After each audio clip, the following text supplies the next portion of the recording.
আমার স্বামী বিদেশ থাকত, যার ফলে আমি আমার ভাগনাকে আমার বাসায় রাখতাম। আমি আমার ভাগনাকে নিজের ছেলের মতোই দেখতাম, কিন্তু আমার ভাগনা যে এমন একটা কাণ্ড করবে তা আমি কল্পনাও করতে পারি নাই। বন্ধুরা, আমি ভাগিনাকে ছোট্ট ভেবেছিলাম, কিন্তু বন্ধুরা, ভাগিনা যে এত প্রকৌশলী তা আমি জানতাম না। কারণ বন্ধুরা, গল্পটি অনেক মজাদার, পুরো গল্পটি শুনলে অনেক মজা পাবা, কথা দিলাম। তো বন্ধুরা, কথা না বাড়িয়ে চলো গল্পটি করি। বন্ধুরা, আমার নাম মেহনাজ হক। আমার বন্ধুরা বলতো আমার হাসিটা নাকি চুম্বকের মতো, যে কাউকে কাছে টেনে নিতে পারত। স্কুল কলেজের দিনগুলোতে এই হাসিটাই ছিল আমার পরিচয়, আর এই হাসির সূত্র ধরেই আমার জীবনে এসেছিল ফাহিম, আমার স্বামী। কলেজের ৮-১০টা ছেলের মতো সে আমার হাসির প্রশংসা করলেও তার বলার ভঙ্গিতে এমন একটা আন্তরিকতা ছিল যা আমার হৃদয় ছুঁয়ে গিয়েছিল। আমাদের পরিচয় ধীরে ধীরে বন্ধুত্ব এবং তারপর গভীর ভালোবাসার রূপ নেয়। আমাদের ভালোবাসার পরিণতি ছিল বিয়ে। দুজন মিলে স্বপ্নের এক রঙিন সংসার গড়ে তুলেছিলাম। আমাদের ছোট্ট পৃথিবীতে সুখ ছাড়া আর কিছুরই অস্তিত্ব ছিল না। ফাহিম আমার খুব খেয়াল রাখত, আমার সব ছোট ছোট ইচ্ছে পূরণ করত। আমরা একে অপরের পরিপূরক ছিলাম। কিন্তু সুখ বোধহয় মানুষের জীবনে দীর্ঘস্থায়ী হয় না। বিয়ের ১.৫ বছর পর আমাদের সাজানো সংসারে এক বিশাল শূন্যতা তৈরি হলো। ফাহিমের অফিসের পক্ষ থেকে ওকে ৩ বছরের জন্য বিদেশে যাওয়ার প্রস্তাব দেওয়া হলো। আমাদের ভবিষ্যতের কথা ভেবে আমি রাজি না হয়ে পারলাম না, কিন্তু মনটা এক অজানা আশঙ্কায় কেঁপে উঠল। ফাহিম যেদিন এয়ারপোর্টের দিকে রওনা হলো, সেদিন মনে হচ্ছিল আমার পৃথিবীটাই বুঝি থেমে গেছে। বিশাল বাড়িটা আমাকে একা গিলে খেতে আসছিল। প্রথম প্রথম ভিডিও কলে কথা বলে বন্ধুদের সাথে সময় কাটিয়ে নিজেকে সামলে নিতাম, কিন্তু দিন গড়ানোর সাথে সাথে একাকিত্বের কালো ছায়াটা আরও দীর্ঘ হতে লাগলো। রাতের নিস্তব্ধতা, ছুটির দিনের অলস দুপুরগুলো অসহ্য মনে হতো। আমি বুঝতে পারছিলাম বিবাহিত জীবনে সঙ্গীর অনুপস্থিতি কতটা কঠিন হতে পারে। আমার সেই প্রাণোচ্ছল হাসিটা কোথাও যেন হারিয়ে যেতে শুরু করেছিল। এই কঠিন সময়ে আমার জীবনে এক ঝলক তাজা বাতাস নিয়ে এলো আমার বড় বোনের ছেলে কাব্য। ও তখন কলেজে ফার্স্ট ইয়ারে পড়ে। আমাদের বাসা থেকে ওদের কলেজ কাছে হওয়ায় ও প্রায়ই আমার বাসায় আসত। ওর উপস্থিতি আমার নিষ্প্রাং বাড়িটাকে আবার জীবন্ত করে তুলল। কাব্য খুব হাসি খুশি আর চঞ্চল প্রকৃতির ছেলে। ওর সাথে গল্প করে, ওর কলেজের মজার মজার কাহিনী শুনে আমার একাকী সময়গুলো খুব সহজে কেটে যেতে লাগলো। আমি ওকে নিজের ছেলের মতোই দেখতাম। ওর পছন্দের খাবার রান্না করে খাওয়ানো, ওর পড়াশোনার খোঁজ নেওয়া, এসবের মধ্যে আমি এক ধরনের মানসিক শান্তি খুঁজে পেতাম। কাব্যও আমার প্রতি খুব যত্নশীল ছিল। আমি ঠিকমতো খাচ্ছি কিনা, আমার শরীর খারাপ লাগছে কিনা, সব বিষয়ে ওর তীক্ষ্ণ নজর ছিল। ওর এই আচরণে আমি মুগ্ধ হতাম। ভাবতাম, আজকালকার ছেলেরা যেখানে আত্মকেন্দ্রিক, সেখানে কাব্য কতটা আলাদা। ও আমার একাকিত্বের সঙ্গী হয়ে উঠল। আমরা একসাথে সিনেমা দেখতাম, ব্যালকনিতে বসে চা খেতে খেতে ঘণ্টার পর ঘণ্টা আড্ডা দিতাম। ফাহিমের অভাবটাও অনেকটাই পূরণ করে দিচ্ছিল। আমাদের মধ্যে সম্পর্কটা খালা ভাগ্নের চেয়েও বেশি বন্ধুত্বপূর্ণ হয়ে উঠেছিল। তবে এই বন্ধুত্বপূর্ণ সম্পর্কের মধ্যেও মাঝে মাঝে কিছু বিষয়ে আমার মনে খটকা তৈরি করত। কাব্য মাঝে মাঝে এমন কিছু কথা বলতো বা এমনভাবে আমার যত্ন নিত যা আমার কাছে একটু অতিরিক্ত মনে হতো, যেন ওর মধ্যে অতিরিক্ত নির্ভরতা তৈরি হচ্ছে। যেমন আমি হয়তো ফাহিমের সাথে ফোনে কথা বলছি, ও তখন এমনভাবে চুপ করে থাকত যেন ওর কিছু একটা ভালো লাগছে না। প্রথমে আমি বিষয়গুলোকে ওর ছেলে মানুষই ভেবে উড়িয়ে দিতাম। ভাবতাম হয়তো আমি ওর সাথে বেশি সময় দিচ্ছি বলে ও একটু বেশি সংযুক্ত হয়ে উঠছে। কিন্তু দিনের পর দিন ওর কিছু আচরণ আমার মনে এক ধরনের অস্বস্তিকর অনুভূতির জন্ম দিচ্ছিল। ও প্রায়ই আমার ব্যক্তিগত বিষয়ে অতিরিক্ত আগ্রহ দেখাত। আমি কার সাথে কথা বলছি, কোথায় যাচ্ছি, কেন যাচ্ছি, এসব প্রশ্ন করত। ওর প্রশ্নগুলো উদ্বেগের চেয়েও বেশি অধিকার বোধের মতো শোনাত। আমি ওকে বোঝানোর চেষ্টা করতাম যে কিছু বিষয় একান্তই ব্যক্তিগত, কিন্তু ও বুঝেও না বোঝার ভান করত। আমার মনে হতে লাগল আমাদের সহজ ও সুন্দর সম্পর্কটার মাঝে কোনো এক অদৃশ্য দূরত্ব তৈরি হচ্ছে, যেন ওর একাকিত্বের কারণে অতিরিক্ত নির্ভরতা বাড়ছে। এই পরিবর্তনগুলো আমাকে ভীষণভাবে ভাবিয়ে তুলল। আমি বুঝতে পারছিলাম না কাব্যের এই আচরণের কারণ কি? ও কি নিছকই ছেলে মানুষই করছে, নাকি এর পেছনে অন্য কোনো গভীর কারণ লুকিয়ে আছে?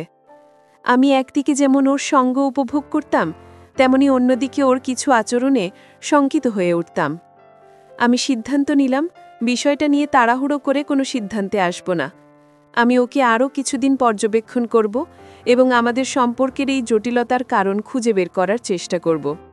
আমার পর্যবেক্ষণ আর সন্দেহের দিনগুলো ধীরে ধীরে বাড়তে লাগল। কাব্যের আচরণে এক ধরনের সূক্ষ্ম পরিবর্তন আমি লক্ষ্য করছিলাম, যা কেবল একজন কাছের মানুষই ধরতে পারে। ও আমার দৈনন্দিন জীবনের প্রতিটি ছোটখাটো বিষয়ের সাথে নিজেকে জড়িয়ে ফেলতে শুরু করল। আমি কোন শাড়িটা পরব, চুলে কেমন ক্লিপ লাগাবো, এসব বিষয়েও ও মতামত দিত। প্রথম দিকে বিষয়টা আমার কাছে ভালো লাগলেও ধীরে ধীরে এটা আমার ব্যক্তিগত স্বাধীনতার উপর হস্তক্ষেপ বলে মনে হতে লাগল। ওর এই আচরণগুলো আমার মনে সন্দেহের বীজকে আরও গভীরে প্রথিত করছিল। একদিন আমার কলেজ জীবনের এক পুরনো বান্ধবী রিনা আমাদের বাসায় বেড়াতে এলো। আমরা অনেকদিন পর একসাথে বসে গল্প করছিলাম, পুরনো দিনের স্মৃতিচারণ করছিলাম। কাব্য সেদিন কলেজ থেকে বাসায় ফিরে রিনাকে আমার সাথে হাসতে দেখে কেমন যেন গম্ভীর হয়ে গেল। ও স্বাভাবিক সৌজন্য বিনিময়টুকুও পড়ল না, সরাসরি নিজের ঘরে চলে গেল। রিনা চলে যাওয়ার পর কাব্য আমার সাথে এমনভাবে কথা বলতে শুরু করল যেন আমি রিনার সাথে গল্প করে কোনো ভুল করে ফেলেছি। ওর কথায় স্পষ্ট অভিমানের সুর ছিল, যা আমার কাছে খুবই অস্বাভাবিক মনে হলো। আরেকটি ঘটনা আমার চিন্তাকে আরও বাড়িয়ে দিল। ফাহিমের সাথে ভিডিও কলে কথা বলার সময় আমি সবসময় চেষ্টা করতাম কাব্যকেও আলোচনায় রাখতে, কিন্তু আমি লক্ষ্য করলাম ফাহিম যখনই আমার প্রশংসা করত বা আমাদের পুরনো দিনের কোনো স্মৃতি নিয়ে কথা বলতো, কাব্যের মুখটা অন্ধকার হয়ে যেত। ও অজুহাত করে সেখান থেকে উঠে যেত। ওর এই পরিবর্তনটা আমার চোখ এড়াত না। আমার মনে হতে লাগল কাব্য হয়তো ফাহিমের অস্তিত্বটাকেও সহজভাবে নিতে পারছে না। এটা কি নিছকই ভাগ্নের খালাপ্রীতি, নাকি এর পেছনে অন্য কোনো জটিল সমীকরণ আছে?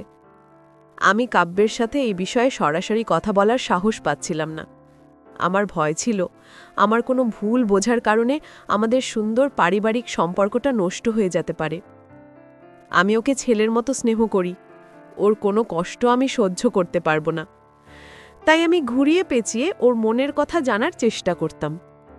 আমি ওকে ওর কলেজ, বন্ধুবান্ধব বা অন্য কোনো বিষয়ে ওর আগ্রহ আছে কিনা সেসব নিয়ে জিজ্ঞেস করতাম, কিন্তু ওর সবসময়ই এই প্রসঙ্গগুলো এড়িয়ে যেত আর বলতো আমার কথাই ওর একমাত্র ভাবনার বিষয়।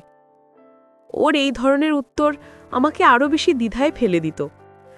ওর চোখে আমি এক ধরনের গভীরতা দেখতে পেতাম, যা আমি আগে কখনো দেখিনি। ওর এই আচরণে ছিল স্নেহ, কিন্তু তার সাথে এমন কিছু একটা মিশেছিল যা ওর একাকিত্বের গভীরতা প্রকাশ করত। আমি বুঝতে পারছিলাম আমাদের সম্পর্কের সরল রেখাটি কোথাও যেন বেঁকে যেতে শুরু করেছে। আমি এক জটিল মানসিক দ্বন্দ্বে পড়ে গেলাম।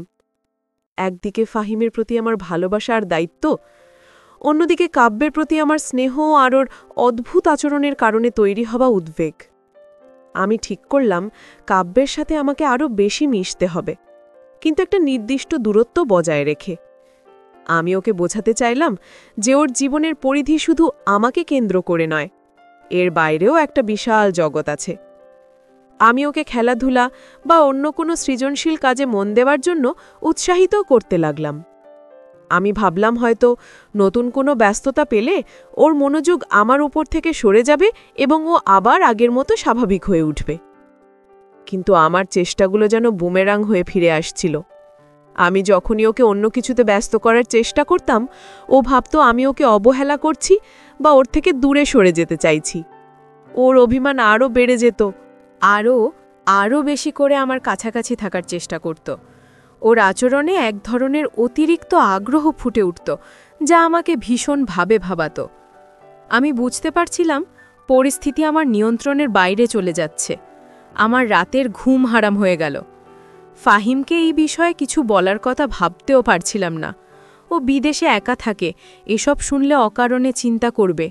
আবার নিজের বড় বোনের সাথেও আলোচনা করতে পারছিলাম না, কারণ এটা তার ছেলের বিষয়। সে হয়তো বিষয়টাকে অন্যভাবে নিতে পারে। আমি সম্পূর্ণ একা হয়ে পড়লাম আমার এই মানসিক সংগ্রামের সাথে। আমার সেই প্রাণবন্ত হাসিটা তখন যেন এক করুণ মুখোশে পরিণত হয়েছিল, যার আড়ালে লুকিয়েছিল সীমাহীন উদ্বেগ। কাব্যের আচরণে পরিবর্তনগুলো এখন আর সূক্ষ্ম পর্যায়ে ছিল না, বরং তা বেশ প্রকাশ্য হয়ে উঠছিল। ও আমার প্রতিটি পদক্ষেপে নিজের মতামত প্রকাশ করার চেষ্টা করত। একদিন আমি আমার এক আত্মীয়ের বাসায় যাওয়ার জন্য প্রস্তুত হচ্ছিলাম। কাব্য কলেজ থেকে ফিরে আমাকে তৈরি হতে দেখে জিজ্ঞেস করল, আমি কোথায় যাচ্ছি? আমি বলার সাথে সাথেই ওর মুখটা কালো হয়ে গেল। ও জোর গলায় বলল, আমার নাকি সেখানে যাওয়ার কোনো প্রয়োজন নেই। ওর কথার ধরন এতটাই দৃঢ় ছিল যে আমি মুহূর্তের জন্য হতবাক হয়ে গেলাম। আমি ওকে বোঝানোর চেষ্টা করলাম যে এটা একটা সামাজিকতা, কিন্তু ও কোনো কথাই শুনতে রাজি ছিল না। এই ঘটনার পর থেকে আমি একটা অদৃশ্য খাঁচায় বন্দি অনুভব করতে লাগলাম। কাব্য যেন আমার জীবনের নিয়ন্ত্রক হয়ে উঠেছিল। আমি কি খাবো, কার সাথে ফোনে কথা বলবো, এমনকি টেলিভিশনে কোন চ্যানেল দেখব, সব কিছুতেই ওর মতামত থাকত।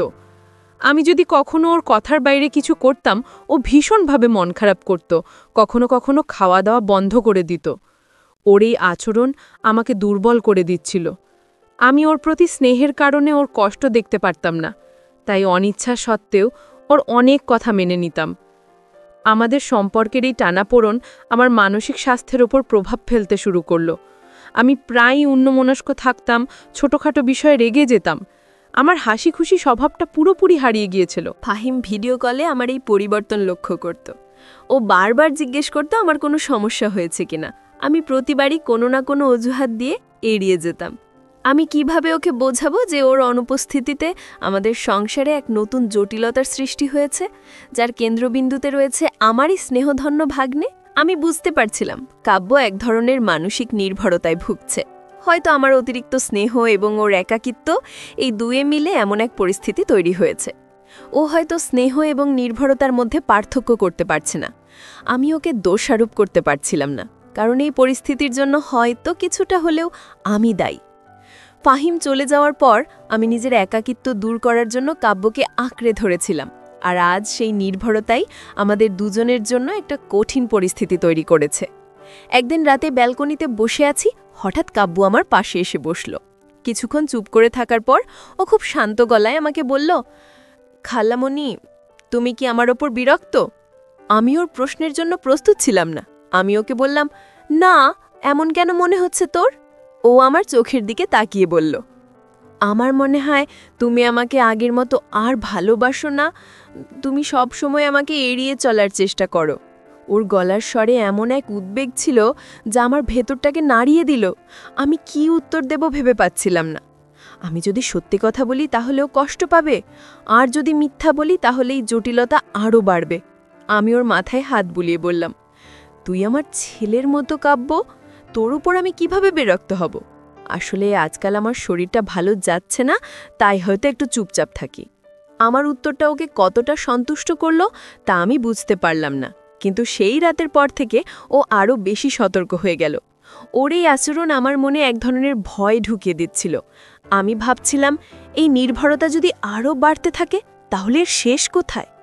আমি কি সারা জীবনেই অদৃশ্য শিকলে বাঁধা থাকব?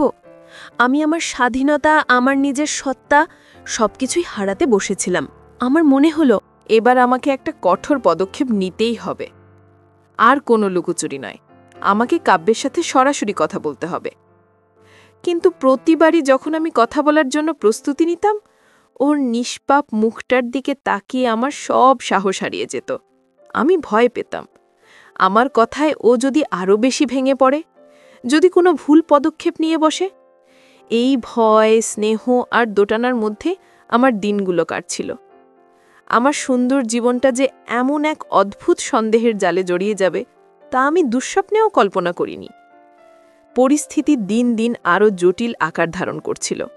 কাব্যের অধিকারবোধ এতটাই বেড়ে গিয়েছিল যে তা আমার জন্য শ্বাসরুদ্ধকর হয়ে উঠেছিল। একদিন আমি ফাহিমের পাঠানো টাকা তোলার জন্য ব্যাংকে গিয়েছিলাম। ফিরতে কিছুটা দেরি হয়েছিল। বাসায় ঢোকার সাথে সাথেই কাব্য আমার উপর প্রায় ঝড়ের বেগে ঝাঁপিয়ে পড়ল। ওর চোখে মুখে ছিল প্রচণ্ড উদ্বেগ এবং চিন্তা।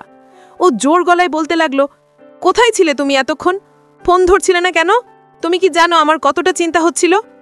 ওর গলার স্বর এতটাই তীব্র ছিল যে আমি ভয় পেয়ে গেলাম। আমি ওকে শান্ত করার চেষ্টা করে বললাম যে ব্যাংকে নেটওয়ার্কের সমস্যা ছিল, তাই ফোন লাগেনি। কিন্তু ও আমার কোনো কথাই বিশ্বাস করতে চাইল না। ওর ধারণা হলো আমি নিশ্চয়ই ওর কাছ থেকে কিছু লুকাচ্ছি। সেই রাতে ও আমার সাথে কোনো কথা বলল না, এমনকি খেতেও আসলো না। ওর এই আচরণে আমি একদিকে যেমন কষ্ট পেলাম, তেমনি আমার ভেতরে একটা জেদ তৈরি হলো। আমি বুঝতে পারলাম স্নেহের বাঁধন দিয়ে আর এই সমস্যার সমাধান করা সম্ভব নয়, আমাকে শক্ত হতেই হবে। পরদিন সকালে আমি স্বাভাবিক থাকার চেষ্টা করলাম।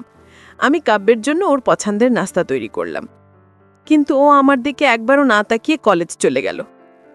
আমার খুব একা লাগছিল, মনে হচ্ছিল আমি এক অথৈ সাগরে পড়েছি, যেখানে কোনো কুল কিনারা নেই। আমি সিদ্ধান্ত নিলাম আমার বড় বোন অর্থাৎ কাব্যের মায়ের সাথে এই বিষয়ে কথা বলবো।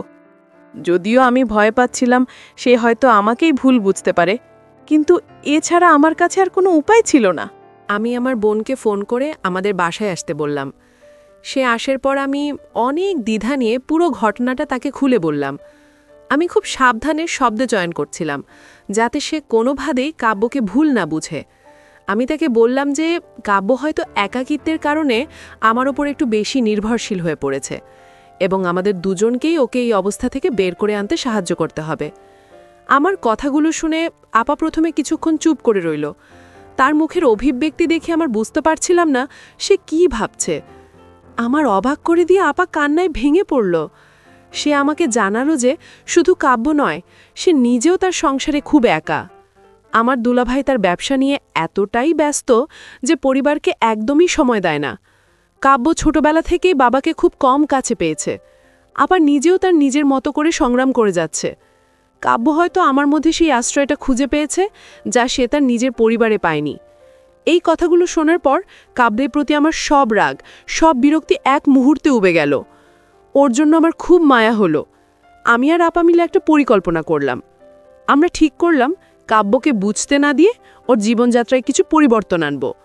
আপা ঠিক করল সে এখন থেকে কাব্যের জন্য আরও বেশি সময় বের করবে, তাকে নিয়ে ঘুরতে যাবে, তার বন্ধুদের সাথে মিশবে। অন্যদিকে আমিও কাব্যের সাথে আমার আচরণের একটা সীমা নির্ধারণ করার সিদ্ধান্ত নিলাম। আমি ওকে আগের মতোই স্নেহ করব, কিন্তু ওর কোনো অন্যায় আবদার আর মেনে নেব না। এই আলোচনার পর আমার মনটা অনেক হালকা লাগলো। আমি বুঝতে পারলাম সমস্যাটা শুধু আমার বা কাব্যের নয়, এর শিকড় আরও অনেক গভীরে। একটা সন্তানের বেড়ে ওঠার জন্য পারিবারিক ভালোবাসা ও মনোযোগ কতটা জরুরি তা আমি সেদিন হাড়ে হাড়ে উপলব্ধি করলাম।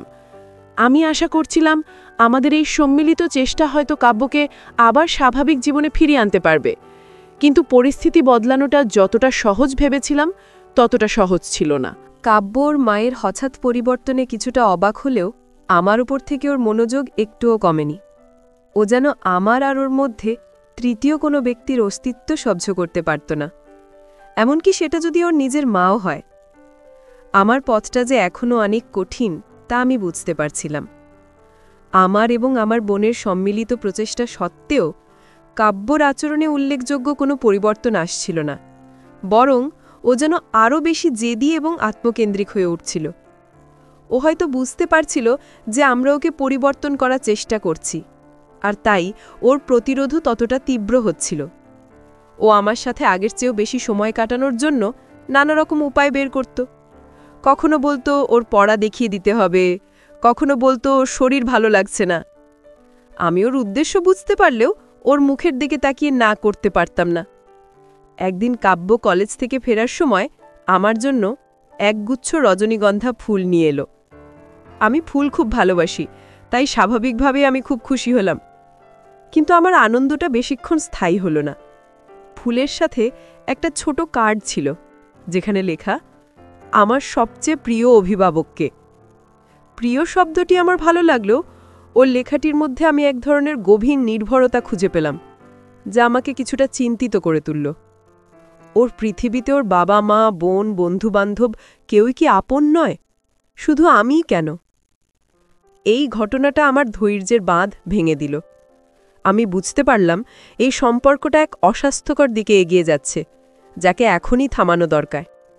আমি সেদিনই কাব্যর সাথে সরাসরি কথা বলার সিদ্ধান্ত নিলাম। আমি ওকে আমার পাশে বসিয়ে খুব শান্তভাবে জিজ্ঞেস করলাম, কাব্য, তুই আমাকে যে কার্ডটা দিয়েছিস ওতে একমাত্র আপনজন কেন লিখেছিস? তোর বাবা মা, তোর বোন, ওরা কি তোর আপন নয়? আমার প্রশ্নে ও কিছুটা অপ্রস্তুত হয়ে গেল। ও কিছুক্ষণ চুপ করে থেকে বলল, ওরা তো সবাই নিজের জগৎ নিয়ে ব্যস্ত, একমাত্র তুমিই তো আছো যে আমার সব কথা শোনে, আমাকে বোঝে। ওর উত্তরে আমি ওর ভেতরের গভীর একাকিত্বের ছাপ দেখতে পেলাম। আমি ওর হাত ধরে বললাম, আমি তোকে বুঝি, তোর সব কথা শুনি, কারণ আমি তোকে অনেক স্নেহ করি, ঠিক যেমন একজন মা তার সন্তানকে করে। কিন্তু তার মানে এই নয় যে আমিই তোর একমাত্র আপনজন। তোর জীবনে প্রত্যেকের একটা আলাদা জায়গা আছে, আর সেই জায়গাগুলোকেও সম্মান করতে হয়। আমার কথাগুলো কতটা বুঝতে পারলো আমি জানি না, কিন্তু ও সেদিন আর কোনো তর্ক করেনি, চুপচাপ উঠে নিজের ঘরে চলে গিয়েছিল। আমার মনে হলো এই প্রথমবার আমি ওর তৈরি করা মানসিক দেয়ালের মধ্যে একটা আঘাত করতে পেরেছি। আমি জানতাম এই পরিবর্তন একদিনে আসবে না, আমাকে ধৈর্য ধরে চেষ্টা করে যেতে হবে। আমাকে একই সাথে কঠোর এবং সহানুভূতিশীল হতে হবে। পরের কয়েকদিন কাব্য আমার সাথে খুব কম কথা বলল। ও কেমন যেন নিজের মধ্যে গুটিয়ে গিয়েছিল। আমার কষ্ট হচ্ছিল, কিন্তু আমি জানতাম যে এই দূরত্বটা এখন খুব প্রয়োজন। ওকে নিজের অনুভূতিগুলো নিয়ে ভাবার এবং বোঝার সুযোগ দিতে হবে। আমি ওর দৈনন্দিন কাজগুলো নীরবে করে দিতাম, কিন্তু আগের মতো ওর সাথে ঘন্টার পর ঘন্টা আড্ডা দিতাম না। আমি চাইছিলাম ও আমার অনুপস্থিতিটা অনুভব করুক এবং নিজের একাকিত্ব কাটানোর জন্য অন্য কোনো পথের সন্ধান করুক। এই সময় আমি ফাহিমের সাথে আরও বেশি করে কথা বলতে শুরু করলাম।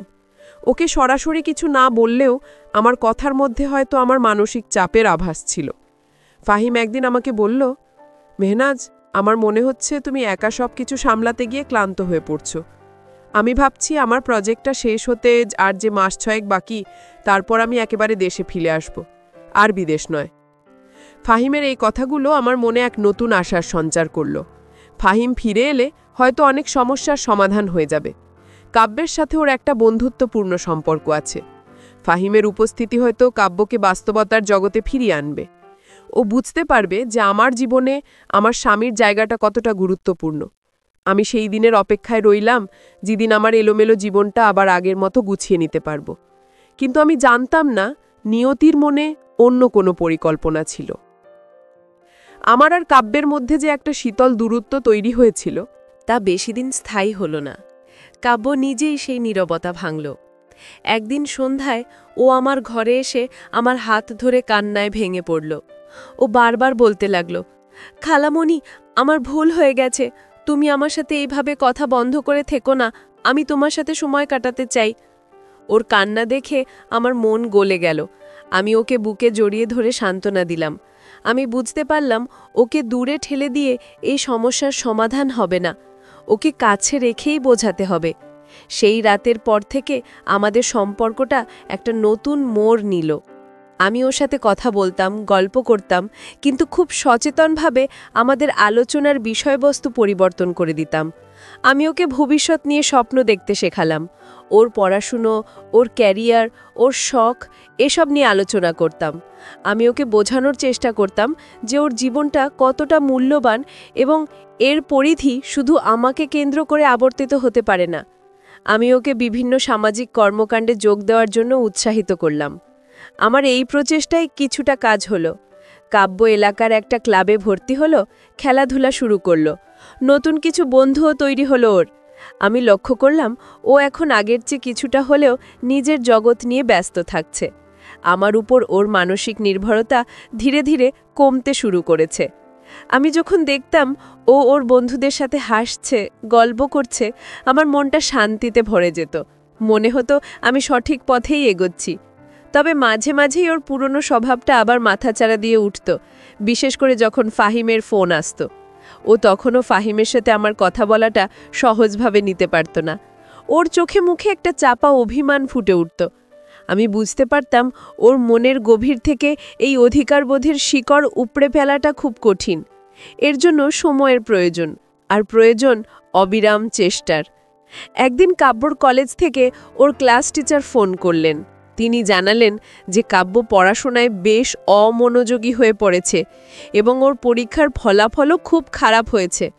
এই খবরটা শুনে আমার মাথায় আকাশ ভেঙে পড়ল। আমি এতদিন ধরে যা চেষ্টা করে আসছি তা কি তাহলে সবই বৃথা? ওর বাহ্যিক পরিবর্তনটাকে শুধুই আমার চোখে ধুলো দেওয়ার জন্য ছিল? আমার মনটা আবার সন্দেহে ভরে গেল। আমি সেদিন কাব্যের জন্য অপেক্ষা করছিলাম। ও বাসায় ফেরার পর আমি ওকে কিছু না বলে ওর পরীক্ষার খাতাগুলো দেখতে চাইলাম। ও প্রথমে ইতস্তত করলেও পরে খাতাগুলো আমার হাতে দিল। খাতার নম্বরগুলো দেখে আমি স্তম্ভিত হয়ে গেলাম। যে ছেলেটা সব সময় ভালো রেজাল্ট করত, তার এমন অবস্থা! আমি ওর দিকে তাকিয়ে কঠোর গলায় বললাম, এসব কি কাব্য?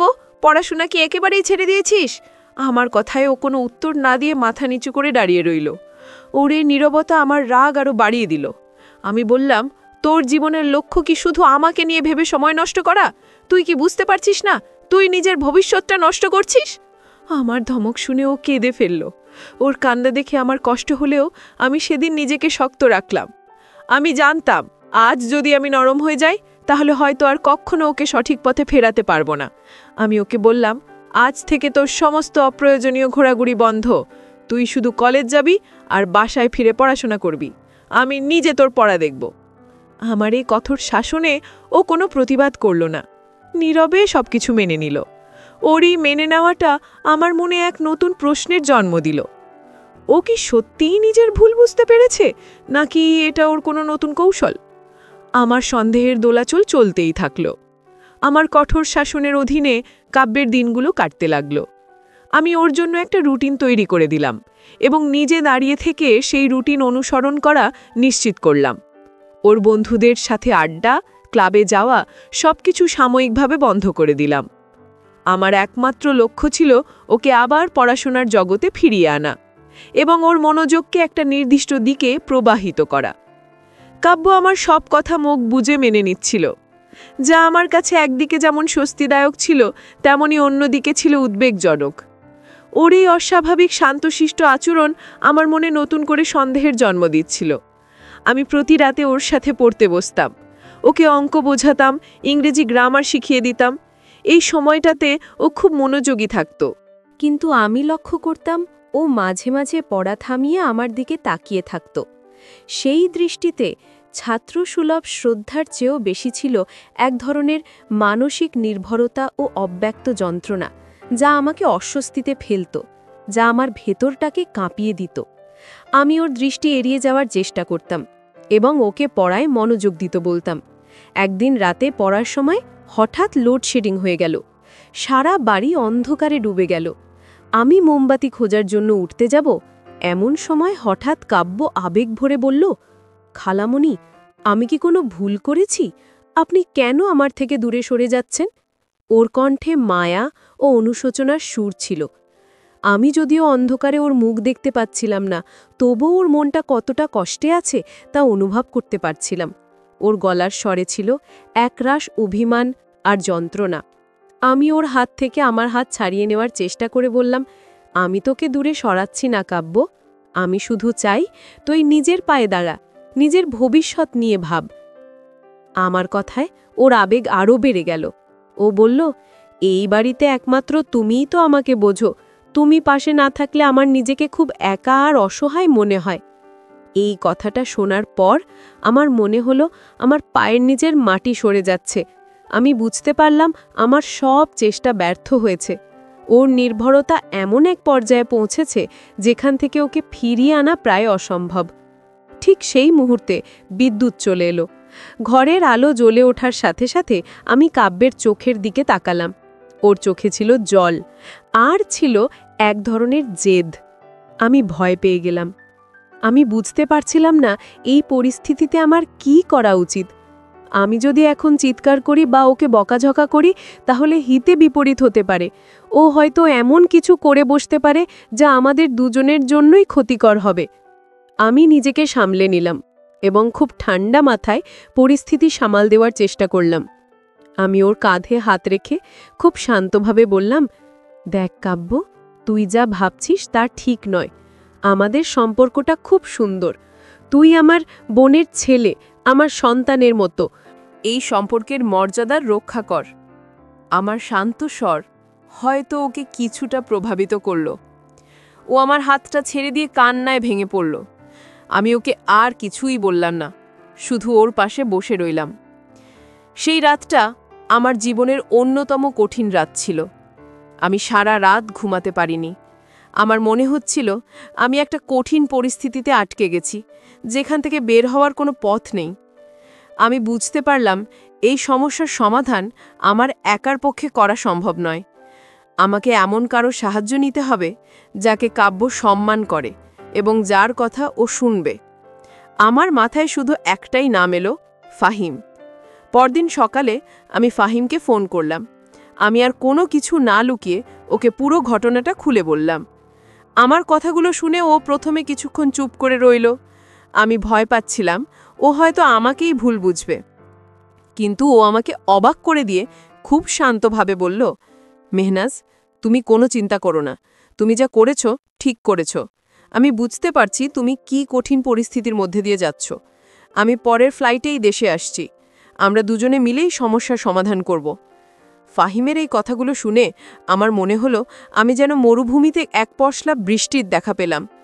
ফাহিমের দেশে আসার খবরটা আমি কাব্যকে জানাইনি। আমি চেয়েছিলাম ওর উপস্থিতিটা কাব্যের জন্য একটা আকস্মিক ধাক্কা হোক। দুদিন পর ফাহিম যখন গভীর রাতে বাসায় এসে দরজায় বেল বাজালো, আমি গিয়ে দরজা খুললাম।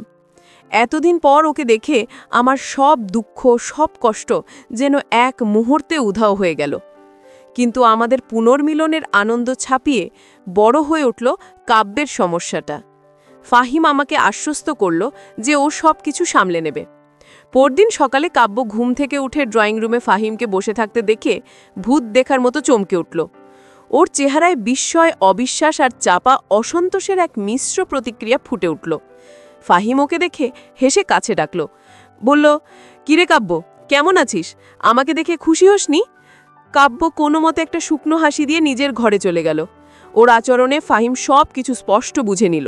ফাহিম দেশে আসার পর থেকে বাড়ির পরিবেশটা বদলে গেল।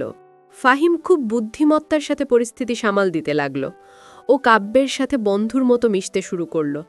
ওকে নিয়ে ঘুরতে যেত, ওর সাথে খেলাধুলা করত, ওর পড়াশোনার খোঁজ খবর নিত।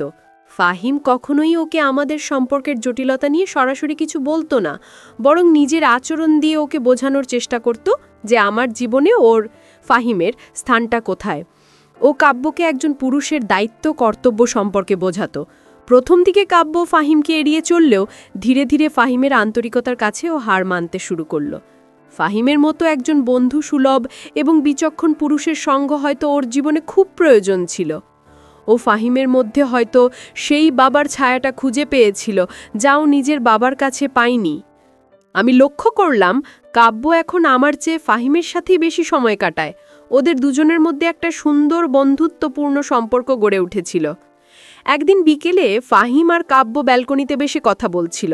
আমি আড়াল থেকে ওদের কথা শুনছিলাম। ফাহিম কাব্যকে বলছিল, জানিস কাব্য, তোর খালামণি আমার জীবনের সবচেয়ে বড় শক্তি। আমি যখন বিদেশে একা থাকতাম তখন শুধু ওর কথা ভেবেই সব কষ্ট সহ্য করতাম।